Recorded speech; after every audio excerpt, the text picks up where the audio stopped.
น้อมเอากุลพระแก้วเจ้าทั้งสามประการอันมีพระพุทธพระธรรมพระสงฆ์กุลพ่อกุลแม่กุลครูบาอาจารย์กุลศีลธรรมกรรมฐานจงมาปกห่มรักษาครูบาอาจารย์พระเจ้าพระสงฆ์ทุกลูกปกห่มรักษาป้อออกไม่ออกศรัทธาท่านสาธุชนคนดี ผู้สนใจใฝ่ในธรรมทุกท่านขอถวายความเคารพแสดงความนับถือพระมหาเถระพระเถรานุเถระเจ้าคณะพระสังฆาธิการครูบาอาจารย์เจ้าที่เปิดวิทยุฟังนี้ขอความสุขความเจริญจงได้บังเกิดแก่ญาติโยมท่านสาธุชนทุกคนทุกท่านได้เวลาแล้วเนอได้เวลาแล้วถึงเวลาแล้วได้เวลาสำหรับการรับฟังธรรมะอันเป็นสาระประโยชน์ทางด้านพระพุทธศาสนาน้อมธรรมคำสอนขององค์สมเด็จพระชินวรสัมมาสัมพุทธเจ้าได้มาปะมาพบมามาเล่าสู่บรรดาพ่อแม่พี่น้องพ่อออกไม่ออกศรัทธาท่านสาธุชนคนดีทั้งหลายแล้วอยู่ที่วัดที่ไว้เวลานี้ยังบ่ลุกเตื้อขอความสุขความเจริญจงได้บังเกิดแก่ญาติโยมท่านสาธุชนทุกคนทุกท่านได้เวลาแล้วเนอะปายรับลูกควายกินพักดังเก่าลูกเจ้าได้หลายลูกควายได้น้อยหลับลูกเจ้าเป็นเจ้าทั้งหลายหลับลูกควายปาเฮ่อลูกหลานเป็นหนี้เป็นข้าเนอตื่นมาเหี่ยเนอลุกมาเหี่ยเนอลุกเนอลุกเนอลุกลุกลุกลุกลุกตื่นตื่นตื่นตื่นตื่นตื่นได้แล้วลุกได้แล้วญาติโยมท่านทั้งหลายลุกเจ้าตื่นตัวเจ้าบัวกาบหันเยื่องนาพังพร้อมลุกควายบ่ตันหนตรางกีดก้อมก้าตัวบ่ต้อมปุ่นอายจุงเก่งเข้าไว้อย่าไปเฮือขวายต่อหน้าสบายจำไว้เน้อเจ้าจำไว้เน้อเจ้าอรุณสวัสดิ์ธรรมะสวัสดีสวัสดียามเจ้าญาติโยมท่านผู้ฟังทั้งหลายยินดีต้อนรับทุกท่านเข้าสู่รุ่งอรุณวันใหม่ปะกันเจ้านี้เป็นเจ้าของวันจันทร์ที่15เดือนพฤษภาคมพุทธศักราช2566วันนี้เป็นวันเดือน8เหนือแฮม11ค่ำเดือน8เหนือแฮม11ค่ำพร่ำว่าเป็นวันจันทร์เวลาตี5กับ13นาทีรายการเสียงธรรมแสงอรุณดำเนินรายการโดยอัตมภาพพระครูอภิวัฒนวิกรมวัดปากตางเจริญตำบลดอยหล่ออำเภอดอยหล่อจังหวัดเชียงใหม่เป็นผู้รับผิดชอบดำเนินรายการมาปะญาติโยมท่านสาธุชนเป็นประจำเวลา5 โมง ตี 5จนถึงเวลา6 โมงมาปะญาติโยมในวันจันทร์วันพุธแล้วก็วันพฤหัสบดีวันอื่นๆนั่นก็มีครูบาอาจารย์เปิ้นสลับสับเปลี่ยนกันมาดำเนินรายการจัดรายการให้ญาติโยมได้ยินได้ฟังกันไผที่ยังบ่ลุกเตื้อก็นอนหันก่อนก็ได้ส่วนไผที่มีภารกิจมีธุระก็ออกเดินทางกาบางท่านก็อาจจะตื่นมาตามเวลานี้ก็ได้ก็ลุกมาเสียงก้องเสียงกองเสียงมองต่ำเข้าเสียงตุเจ้าประกาศธรรมมาปะญาติโยมท่านทั้งหลายแล้วห้องกันลุกปุ๊กกันตื่นหลับลุกเจ้ากินพักดังปายหลับลุกควายกินพักดังเก้าลุกเจ้าได้หลายลุกควายได้น้อยหลับลุกเจ้าเป็นเจ้าทั้งหลายหลับลุกควายปาเฮอลูกหลานเป็นหนี้เป็นข้าตื่นมาเหียเนอลุกมาเหียเนอเมื่อลุกมาแล้วก็มาฟังสาระธรรมะกันญาติโยมสัพพะทานังธรรมะทานังชินาติการฮื้อธรรมะชนะการฮื้อทั้งปวงฮื้อธรรมะนี่เป็นยอดตาล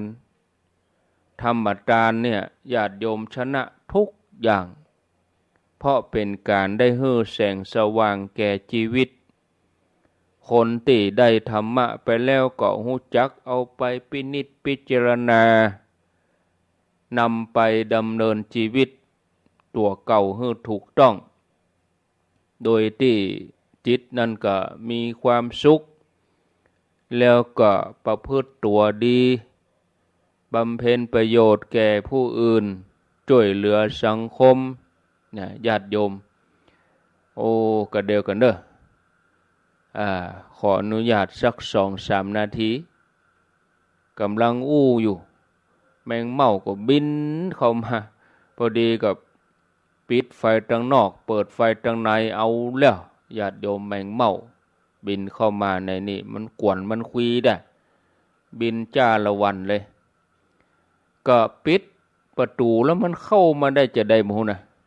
ช่องน้อยเดียวมันก็ไต่เข้ามาได้ละไต่เข้ามาเดี๋ยวก็มาบินในเนี่ยบินในห้องเนี่ยนะก็มาสัก2-3 ตัวนี่ก็เดินมันจะปลาหมูมันมานักเข้าเนาะแม่เจ้านี่แมงเม่าตัวหลวงแมงเม่าตัวใหญ่โอ้นักขนาดเนอะญาติโยมโอ้เนาะแมงเม่าเร็วเดี๋ยวสักคำเนอะญาติโยม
เอาแล้ว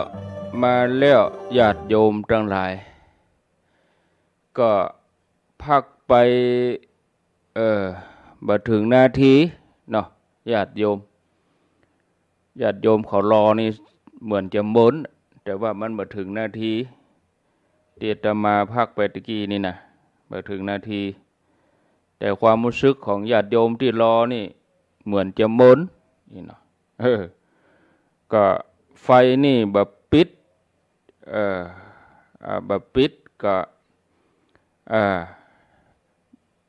บะเปิดก็มืด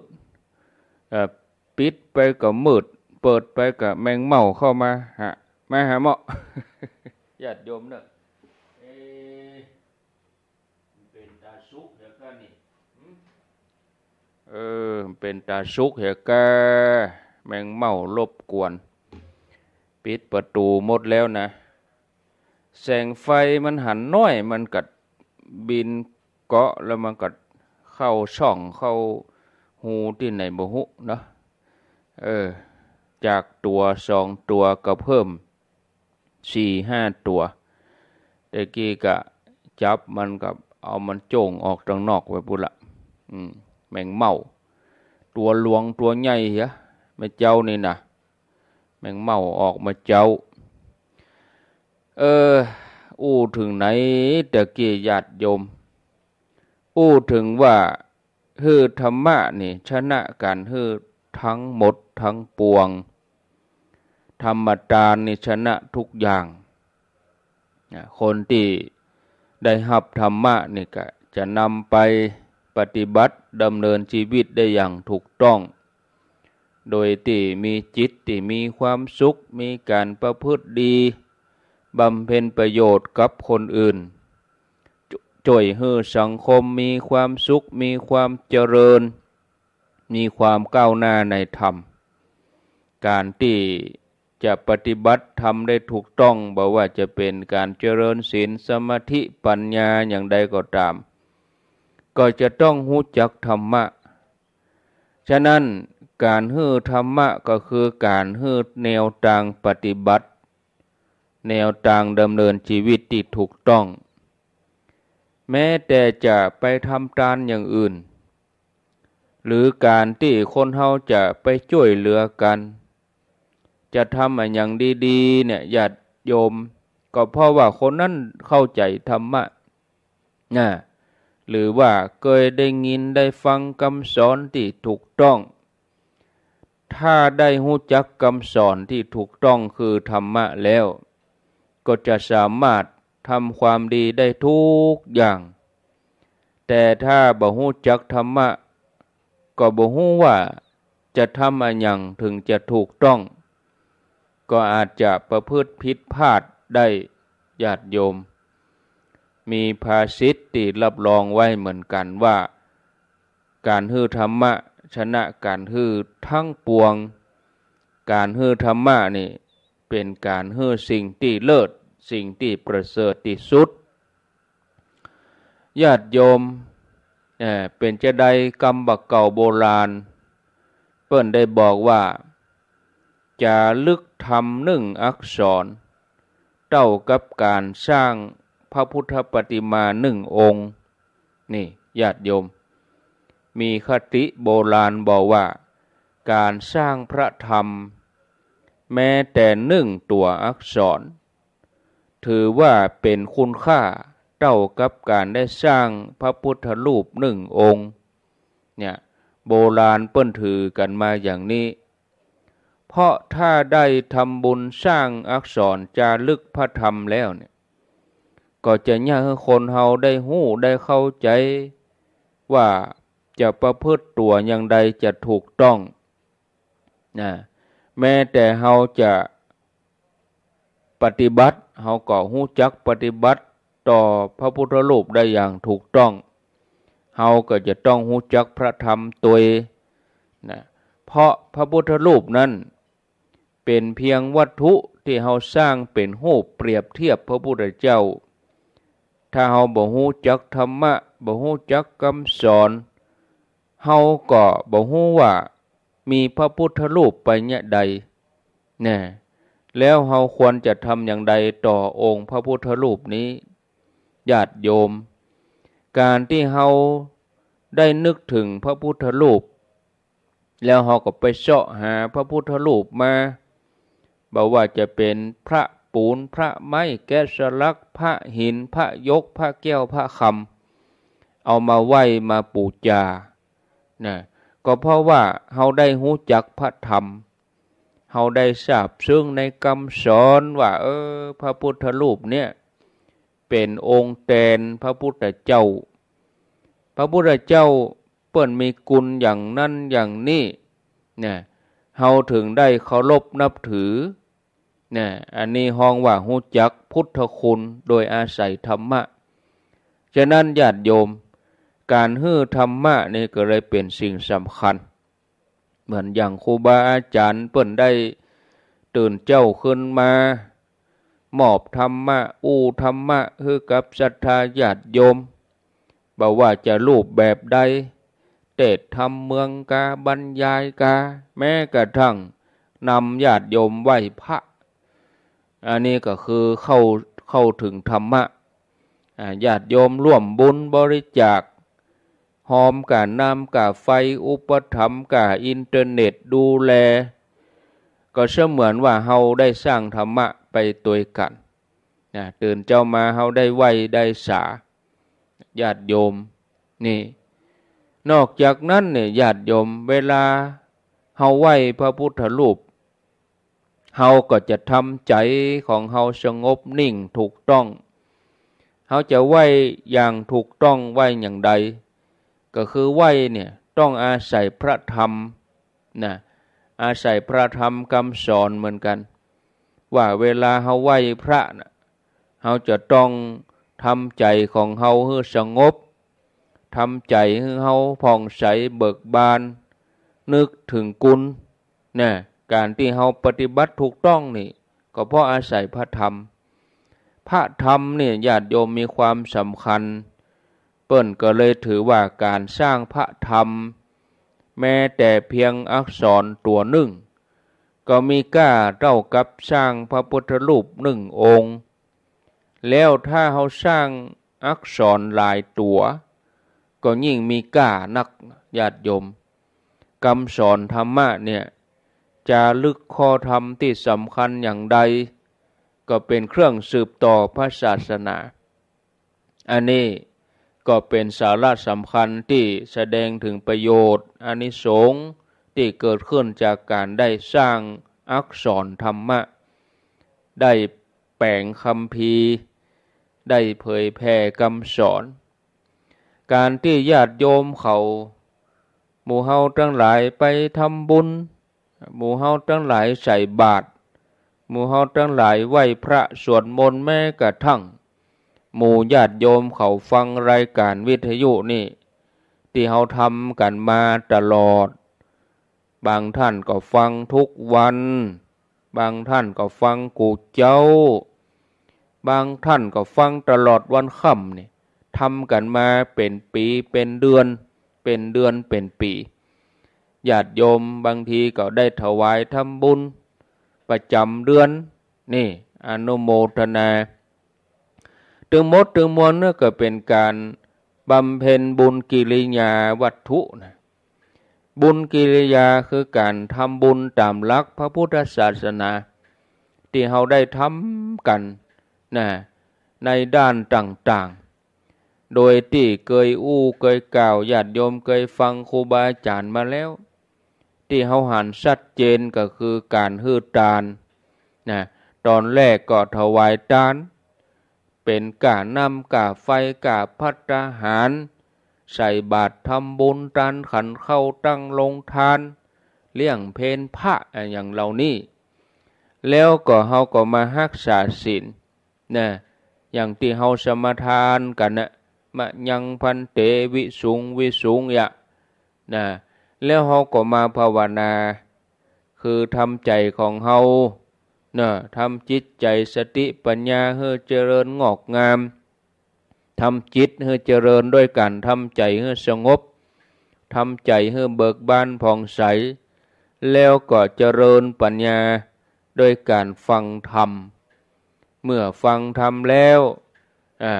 จิตใจก็สบายจิตใจก็เบา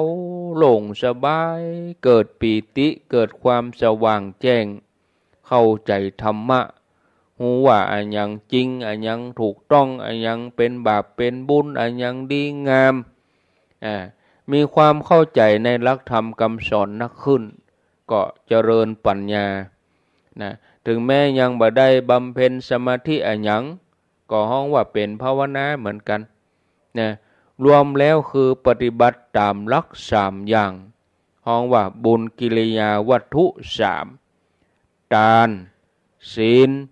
แล้วก็ภาวนาถ้าเฮาปฏิบัติถูกต้องนะอย่างเฮาทำกันมาเนี่ยญาติโยมมีการมีงานก็ไปร่วมกันเนาะถึงเวลาก็ไปฮู้ข่าวสะดวกไปเนี่ยญาติโยมทำให้ครบถึง3อย่างทานศีลภาวนาเนี่ยญาติโยมท่านสาธุชนท่านผู้ฟังทั้งหลายทำบุญสูงขึ้นไปเนี่ยกลายเป็นบารมีนะญาติโยมว่าถึงการทำบุญเนี่ยเปิ้นก็แยกได้เป็นหลายระดับในระดับต้นอันนี้เฮาพอจะทำกันเป็นพื้นฐานสำหรับการปฏิบัติธรรมขั้นต่อไปอย่างญาติโยมในการบำเพ็ญทานเฮาก็อาจจะแบ่งปันบริจาคบำรุงต่างๆเนาะพอเป็นพื้นฐานสำหรับความมั่นคงงอกงามของการรักษาศีลสำหรับการภาวนาหรือว่าการรักษาศีลก็รักษาพอเป็นพื้นฐานนะในความสัมพันธ์ในสังคมให้มันดีมันงามสูงขึ้นไปก็เป็นพื้นฐานในการบำเพ็ญสมาธิอย่างมุนี้ห้องว่าการบำเพ็ญกุศลทำความดีในขั้นพื้นฐานอันนี้สำหรับการที่จะก้าวไปสู่ในหลักธรรมชั้นสูงขึ้นไปแถมระดับญาติโยมบางทีเขาอาจจะใครปฏิบัติยิ่งไปกว่านั้นก็เลยมีการทำดีในขั้นที่เป็นปารมีทำธรรมดาก็เป็นการทานเนาะแต่ถ้ายิ่งขึ้นไปเนี่ยเป็นปารมีเนี่ยมันเป็นส่วนที่น่าสนใจบางท่านไม่ได้กึศนะเพียงแต่ว่าทำบุญนะหรือว่าทำความดีเป็นพื้นฐานตอนญาติโยมแต่อยากจะทำให้เป็นปารมีเนี่ยเป็นความสำคัญอย่างหนึ่งญาติโยมผู้ใดต้องการจะทำความดีให้ยิ่งยวดให้เป็นพิเศษก็ต้องทำให้ถึงขั้นเป็นปารมีเนี่ยในขั้นปารมีเนี่ยญาติโยมถามว่าปารมีเป็นอย่างใดคำว่าปารมีเนี่ยคล้ายๆกับคำที่เราเคยได้ยินกันมันเป็นประจำเราเคยได้ยินคำอู้ที่ว่าบรมคำว่าบรมเนี่ยเป็นคำอันเดียวกันกับคำว่าปารมีหรือว่าบารมีนะคำว่าบารมีเนี่ยมีคำมาจากคำว่าบรมหรือว่าปรมอันเดียวกันนะปอปลารอเรือมอม้าหรือว่าบอใบไม้รอเรือมอม้าคำว่าบรมก็มาเป็นบารมีบารมี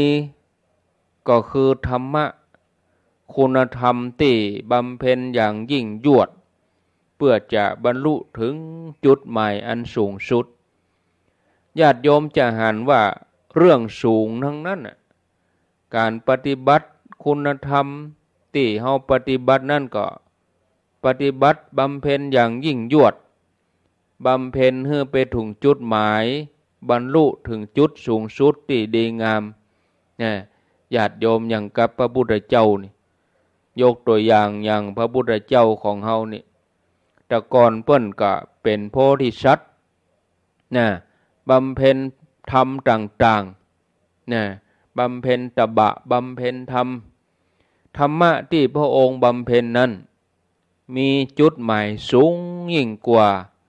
นะญาติโยมว่าจะมาเป็นพระพุทธเจ้าเปิ้นก็เลยบำเพ็ญยิ่งยวดขึ้นไปเหนือกว่าชั้นธรรมดาเปิ้นฮ้องว่าสั่งสมปารมีนะปารมีมีหลายอย่างมีหลายขั้นอย่างที่เคยสนทนาภาคกลางวันตอนเวลาบ่าย3ผ่านไปแล้ว2-3 สัปดาห์ ในวันพุธกับท่านพระครูสุเมธธรรมเสวีถึงเรื่องปารมีเนี่ยญาติโยมมีถึงหมด10อย่างนะทานศีลเนกขัมมะปัญญาวิริยะขันติสัจจะอธิษฐานเมตตาอุเบกขาทานคือการการเสียสละด้วยน้ำใจทานก็คือการรักษากายวาจาให้อยู่ในกรอบในเกณฑ์มีข้อวัดปฏิบัติที่ดีถูกต้องเนกขัมมะก็คือการสลัดความสุขส่วนตัวเสียสละเรื่องตั้งโลกเนี่ยญาติโยมปัญญาความรู้ความเข้าใจยังหันในสัจธรรมวิริยะความเปลี่ยนขันติความอดทนสัจจะความจริงใจความจริงกายจริงใจจริงวาจาเนี่ยอธิษฐานความตั้งใจมุ่งมั่นเด็ดเดี่ยวเมตตาปรารถนาดีต่อเพื่อนมนุษย์ต่อสรรพสัตว์ร่วมโลกอุเบกขาแปลงใจเป็นกลางใบเอ็นเอียงไปทางใดนี่ญาติโยมอันนี้เป็นคุณธรรมที่พระพุทธเจ้าเฮาเปิ้นได้ปั้มเป่งมาสั่งสมมาอย่างยิ่งยวดนะเปิ้นฮ้องว่าปารมีพระองค์ได้บำเพ็ญปารมีเนี่ยญาติโยมก็ยังแบ่งเป็นขั้นนะที่จริงเป็นปารมีก็ยิ่งยวดอยู่แล้วแต่ยิ่งยวดก็ยังแบ่งขึ้นไปขั้นธรรมดาขั้นกลางขั้นสูงสุดนี่ญาติโยมเนี่ยญาติโยมขั้นธรรมดาก็ฮ้องว่าปารมีสูงขึ้นไปอุปปารมีสูงสุดปรมัตถปารมีนะยกตัวอย่างง่ายๆนะยกตัวอย่างง่ายๆจะบำเพ็ญทานพระเจ้านะเมื่อเปิ้นเป็นโพธิสัตว์เปิ้นก็บำเพ็ญเอาจริงเอาจังทำอย่างสม่ำเสมอถ้าทำในขั้นต้นก็เป็นปารมีธรรมดาก็คือสละทรัพย์สิ่งของต่างๆช่วยเหลือเพื่อนมนุษย์หันคนทุกข์คนยากนะคนตกอับลำบากมีความทุกข์อันยังก็พยายามช่วยเหลืออันนี้ฮ้องว่าทานปารมีแต่ถ้าเสียสละสูงขึ้นไปญาติโยมบางทีบางคราวก็มีเหตุจำเป็นถึงต้องกับเสียสละอวัยวะของตัวเก่าก็สละให้ได้อันนี้ถึงขั้นนี้ปนองว่าอุปปารมีเนี่ยในบางครั้งอย่างว่าจะรักษาธรรมะรักษาความถูกต้องดีงามรักษาพระสัทธรรมต้องเสียสละอย่างสูงสุดถึงขั้นต้องเสียสละชีวิตก็ต้องทำอย่างที่พระเจ้าของเฮาพระองค์เคยเสียสละชีวิตในตอนที่เปิ้นเป็นโพธิสัตว์ทานที่บำเพ็ญถึงขนาดเนี้ยฮ้องว่าปรมัตถปารมีเป็นปารมีขั้นสูงสุดญาติโยมในเรื่องของทานคุณธรรมอย่างอื่นก็เหมือนกันเปิ้นก็แบ่งอย่างเงี้ยญาติโยมเนี่ยจันยิ่งยวดธรรมดาเป็นปารมีขั้นสูงขึ้นไปอุปปารมีสูงสุดก็คือปรมัตถปารมีญาติโยมทำความดีขนาดไหนถึงจะได้เป็นปารมีก็มีความสงสัยเฮาทั้งหลายเจ้าพุทธคนที่ฟังธรรมะคนที่อาบน้ำฟังธรรมศึกษาธรรมทั้งหลายญาติโยมถ้าต้องการปฏิบัติให้เป็นปารมีก็ต้องตั้งใจแท้นะโดยมีจุดมุ่งหมายสูงสุดจุดมุ่งหมายสูงสุดคืออย่างก็ยังการตั้งเป้าหมายว่าจะเป็นพระพุทธเจ้าตั้งเป้าหมายว่าจะเป็นมหาสาวกจะบรรลุธรรมเป็นอรหันต์หมดกิเลสอันนี้คือเป้าหมายเนี่ยบ่ใช่ตั้งเป้าหมายอย่างเลื่อนลอยเนี่ยอันนี้เป็นประการหนึ่งญาติโยม อันนี้เป็นลักษณะของบารมีคือมีจุดมุ่งหมายบ่ใจทำเลื่อนลอยอย่างที่สองนอกจากที่เขาตั้งเป้าหมายแล้วเขาก็จะต้องทำสม่ำเสมอเนี่ยทำจริงจังสม่ำเสมอบ่ใจทำหยุดเนี่ยต้องเอาจริงเอาจังอย่างโพธิสัตว์เจ้าในชาติหนึ่งก็จะมีบารมีที่เป็นจุดเด่นอย่างหนึ่งที่ว่าจะบำเพ็ญคุณงามความดีข้อนี้แล้วต้องทำให้จริงจังอย่างในชาติใดที่ถือสัจจะความจริงก็ตั้งมั่นอยู่ในสัจจะความจริงมั่นคงซื่อสัตย์สม่ำเสมอตลอดนะบ่ยอมทำให้คลาดเคลื่อนจากความจริงถ้าทำได้อย่างนี้ก็อยู่ในระดับบารมีต่อไปลักษณะของบารมีก็คือการสะสมเพิ่มพูนนักขึ้นไปเรื่อยๆจนกระทั่งมีลักษณะหนึ่งก็คือทำเป็นอาจินเป็นความเคยชินคนที่บำเพ็ญคุณธรรมอย่างใดอย่างหนึ่งเป็นประจำสม่ำเสมอเนี่ยจะมีความเคยชินในการประพฤติปฏิบัติจนเป็นการแสดงออกเป็นอัตโนมัติเหมือนคนที่บำเพ็ญปฏิบัติมามีความเมตตาปรารถนาดีต่อผู้อื่นอยู่เสมอตั้งใจที่จะช่วยเหลือคนทั้งหลายก็จะมีอาการแสดงออกเป็นความเอื้อเฟื้อเกื้อกูลพร้อมที่จะช่วยเหลือโดยความยิ้มแย้มแจ่มใสเมื่อทำเป็นประจำสม่ำเสมอเอาจริงเอาจังต่อมาก็กลายเป็นนิสัยประจำตัวมีการแสดงออกเป็นอัตโนมัติโดยที่บ่ต้องได้ฮื้อไผมาบังคับ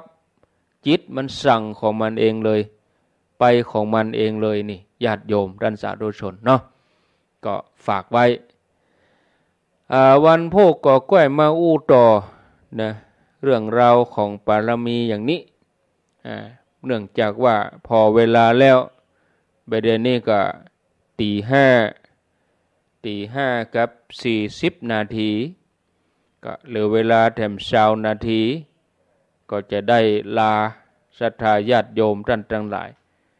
ก่อนที่จะเปิดสายหรือล่ำลาญาติโยมนี่ก็ประชาสัมพันธ์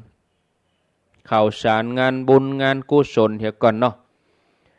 แล้วก็ว่าจะเอารายชื่อมาอ่านก็ขออนุญาตไปเป็นวันพุธนะตั้งแต่ญาติโยมหอมวันที่12ที่วัดศรีภูมิมาแล้วก็ตะคืนก็ไปงานเขาดำที่บ้านน้ำลัดงานบำเพ็ญกุศลศพคืนสุดท้ายแม่กำนันสุ่มใจปฏิกาบ้านน้ำลัดคนเฒ่าคนแก่เปิ้นก็ฟังกันนักกันหลายประเดี๋ยวนี้ก็ถ้าจะตื่นมาก็ฟังกันหั่นก็มีอาตมาถึงตะคืนก็ดึกอยู่แล้วก็บ่ได้เอารายชื่อมาเลี้ยงมาหยังเนาะกลัวจะผิดพลาดวันพุธก่อนวันพุธจะเอามาอ่านเอาเปาะถึงญาติโยมที่ลำปางวันพุธมาเจ้าก็เอามาอ่านมาอู้ให้ฟังเด้อที่ญาติโยมร่วมบริจาคทำบุญเป็นการนำกับไฟได้เวลาไปออกไปเทศไปหยังก็ยังแขวนห้อยญาติโยมขอบริจาคกับน้ำกับไฟกับประคับประคองไปเป็นเดือนแล้วก็ที่ลืมบ่ได้กับญาติโยมที่เปิ้นอุปถัมภ์เป็นเดือนก็มีเปิ้นเจตนาเปิ้นบริจาคเป็นเดือนเป็นค่าอินเทอร์เน็ตก็จ่ายไปแล้วทุกวันที่4และวันที่12ของเดือนอินเทอร์เน็ตนี่ก็ 4-5 ตี้กันนะสถานี 2-3 ตี้แล้วก็ที่วัดนี่แถมที่วัดนี่มีอยู่4ที่วัดนี่นะญาติโยมติดก็กันไว้ซะเตื้อบริษัทนั้นเสียก็บริษัทนั้นใส่อินเทอร์เน็ตนี่นะเว้นแต่ว่าไฟฟ้าดับนี่ใจมันได้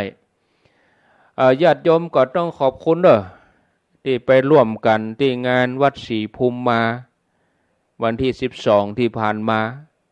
บอกว่าญาติโยมไก่ใกล้เวียงป่าเป้าก็มาเชียงใหม่ก็ไปเนาะญาติโยมในพื้นที่ก็มีหลายคนเฒ่าคนแก่ก็ไป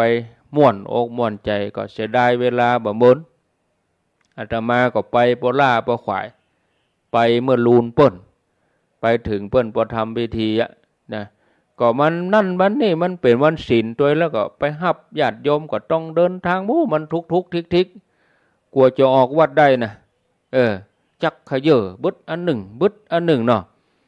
เอาเนนไปตัวแหมรอเนนมัดผ้ารอเนนแต่งตัวแหมมันอย่างก็มันหน่วงเวลาหน่อยนั่นใจเขาก็มีปุ้นถ้าไปตัวคนเดียวนี่มีอย่างสักอย่างนี้พิ้วไปปุ้นเลยไปถึงปุ้น9 โมงก็ถึงเนี่ยถ้าเขาออกมกสัก5 โมง6 โมงนี่นะแต่อันนี้มันตึกอันนั้นบึดอันหนึ่งบึดอันหนึ่งเนี่ยขนาดเผื่อเวลาแล้วนะ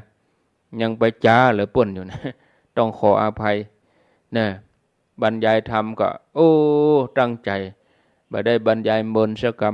ำแต่ก็ต้องอนุโมทนาญาติโยมได้ร่วมกันบริจาคต้นผ้าป่าก็ดีกันเทศก็ประคับประคองเป็นการน้ำกับไฟที่106.5ก็ตั้งนี้ไปก็กุมไป 4-5 เดือนเลยอันนี้ส่งของงานวันที่12ก็เป็นงานวัดศรีภูมิมาเป็นวัดถวายทำบุญโดยหลวงพ่อพระครูอุดมศิริทัตน์เนาะในนามงานของวัดเปิ้นเนาะหมู่เฮาทั้งหลายได้ร่วมกันทุกบาททุกสตางค์เด้อ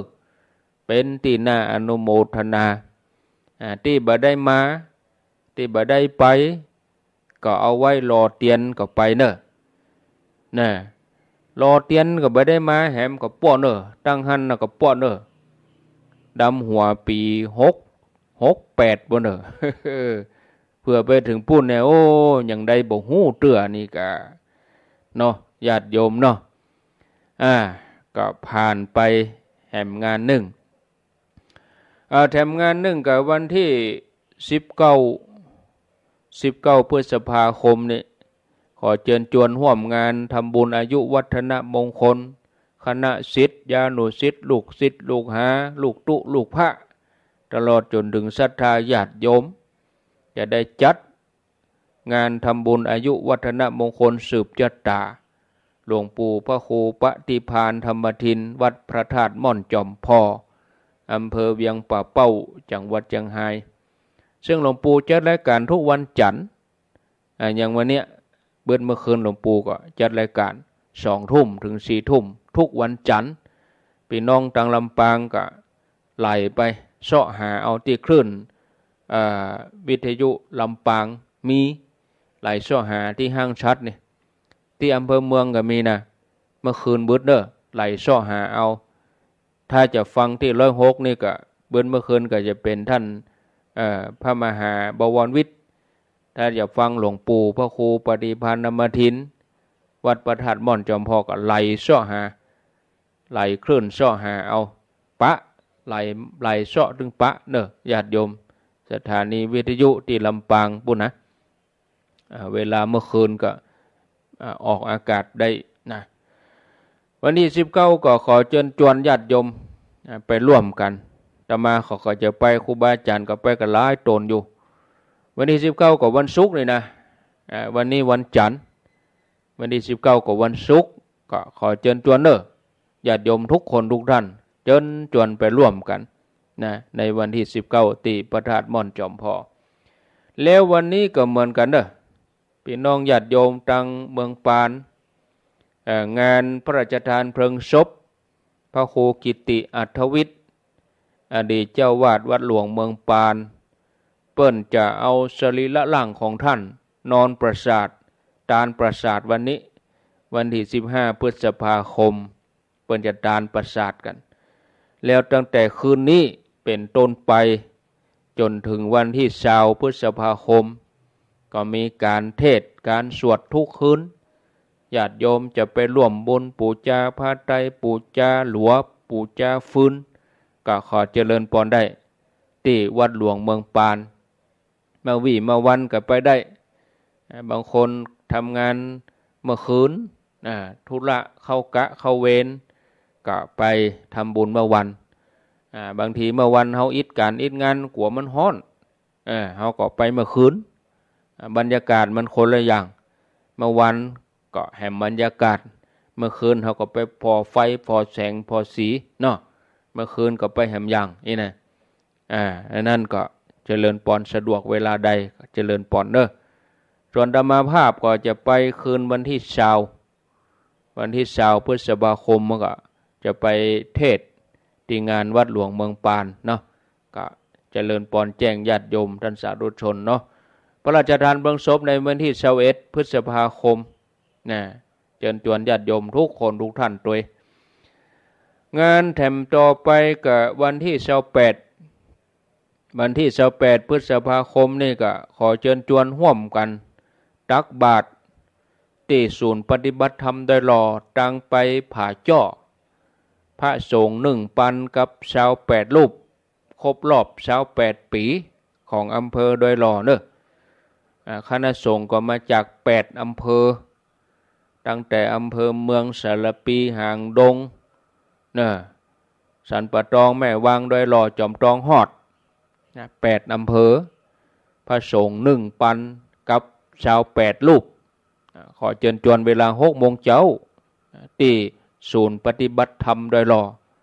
ต่างไปผาจ้อเปิ้นจึงมีป้ายมีธงมีอย่างติดหื้อเด้อเชิญชวนเด้อญาติโยมเชิญชวนญาติโยมทั้งหลายร่วมบุญร่วมกุศลกันเนาะวันที่28พฤษภาคมเวลา6 โมงเช้าใส่บาตรกับพระสงฆ์องค์สังฆเจ้าสามเณร1,028รูปบางท่านก็ว่าโอ้พระสงฆ์องค์เนรถึง1,000ป่าย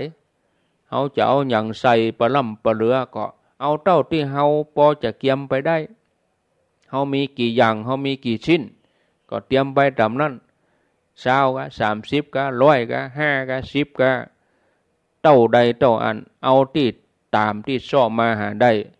บะหมี่ก็ไปปูจาเอาที่หน้างานเอาเปิ้นจึงมีหื้อเนอะก็เชิญชวนญาติโยมในวันที่28พฤษภาคมทั่วทุกสารทิศบอกว่าญาติโยมจะอยู่แห่งหนตำบลใดต่างจังหวัดก็มาได้ละปูนป่าสร้างบ้านห้องเวียงหนองร่องก็ขอเชิญชวนเด้อวันที่28นะงานทำบุญตักบาตรที่ศูนย์ปฏิบัติธรรมโดยหล่อแล้วก็ขอเชิญชวนร่วมงานทำบุญฉลองสมณศักดิ์สัญญบัตรพระยศสืบชะตาท่านพระครูวิพัฒน์บุญยสารหรือว่าท่านอาจารย์จิรเดชอนาลโสเจ้าวาดวัดยางคามอำเภอดอยหล่อจังหวัดเชียงใหม่ในวันที่31พฤษภาคมนี้เพิ่นจะทำบุญทักษิณานุปทานแล้วก็แห่สัญญบัตรพระยศจากวัดมหาวันมาที่วัดยางคามเวลาบ่าย3ก็เชิญชวนญาติโยมด้วยเวลา 16 นาฬิกาทำบุญทักษิณานุปทานตานฮือบุรพาจารย์ตานฮือผู้มีพระคุณที่อุปถัมภ์วัดวาตลอดจนถึงครูบาอาจารย์ต่างๆวันที่1 มิถุนายนก็สืบชะตาเวลา 9 นาฬิกาเป็นต้นไปที่วัดยางคามเด้อก็เชิญชวนญาติโยมแล้วก็วันที่2 มิถุนายนขอเชิญชวนร่วมทำบุญทอดผ้าป่าสามัคคีจัดหาทุนทรัพย์บูรณะปฏิสังขรณ์วิหารพระเจ้าละแข่งที่วัดพระบาทอุดมน้ำบ่อสาวาตำบลเวียงอำเภอเมืองฝางนะขอเชิญชวนเด้อในวันศุกร์เหมือนกันเนาะวันศุกร์ที่2 มิถุนายน 2566เวลาบ่าย3เปิ้นจะทอดผ้าป่าก็เชิญชวนญาติโยมท่านสาธุชนท่านผู้ฟังทั้งหลายร่วมกันเนาะอันนี้ก็ยังบ่ได้ตานเตียนเตื้อนะตานเตียนนี่แถมเตื้อก่อนอันนี้เป็นการตานผ้าป่าแต่ว่าเตียนนี่อาตมาเขาจะประชุมกันอยู่ประชุมครูบาอาจารย์ประชุมคณะทำงานวันที่21พฤษภาที่วัดตุ่งโป่งประชุมแล้วอันนี้เปิ้นจะทำผ้าป่าวันที่2 มิถุนา จานเตียนนี่ก็พูดนะถ้าจะพูดนะญาติโยมถ้าจะเป็นกรกฎาเพราะว่าเข้าพรรษานี่เป็นวันที่1ที่2 สิงหาเข้าพรรษาเฮาจานเตียนนี่เฮาก็อาจจะไปจานก่อนเข้าพรรษาสักติดกะหรือว่าหลังเข้าพรรษาสักติดก็ค่อยว่ากันเนาะถ้าก่อนพรรษานี่ศรัทธาจังวุ่นวายกับการกำงานเบิดอันหนึ่งบางท่านก็อาจจะไปจานเก้าวัดจานเตียนกันอย่างมันนึงบ่สะดวกก็ปีก่อนเฮาก็เข้าพรรษาไปติดเฮาก็ไปจานกันพระสงฆ์ก็ได้อยู่วัดอยู่วาครบแต่ถ้าเฮาก่อนนี่บางทีบ่สะดวกอ่ะมันติดงานติดนั่นติดนี่ญาติโยมเขาบางที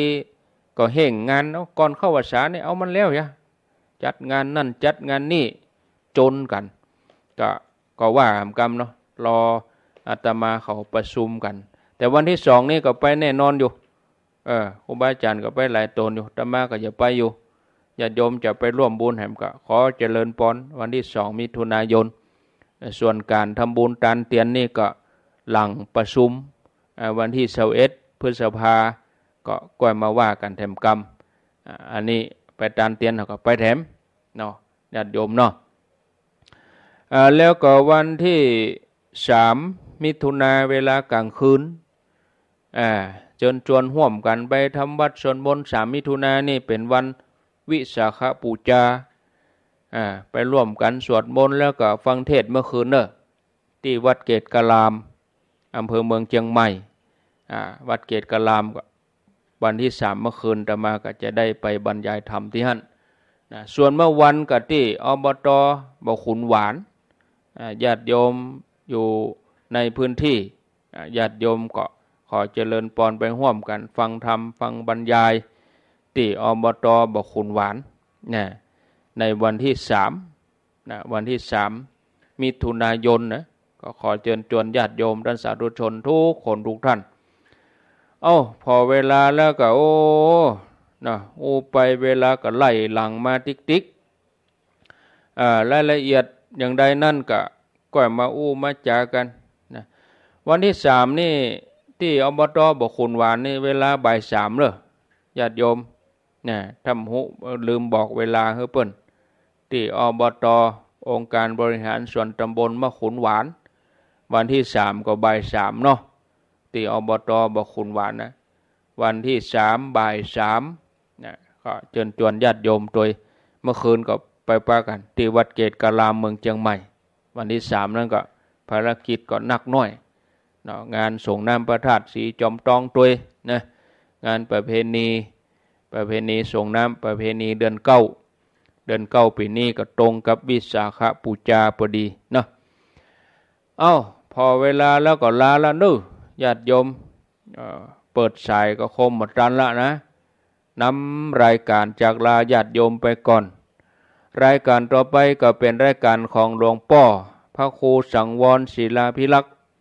เจ้าอาวาสวัดไซมูลตำบลแม่กะอำเภอสันปะตองจังหวัดเชียงใหม่อาตมานำรายการจากลาญาติโยมไปก่อนฝ่ายหินนี่จะดีตอนบ่ายสถานีแต่ว่าลมหลวงมาต้นไม้หักเสาไฟฟ้าหักเสาไฟฟ้าก้นสายไฟปุดหม้อแปลงระเบิด ก็ทำให้ไฟฟ้าดับเพราะบ่าย3บนกะ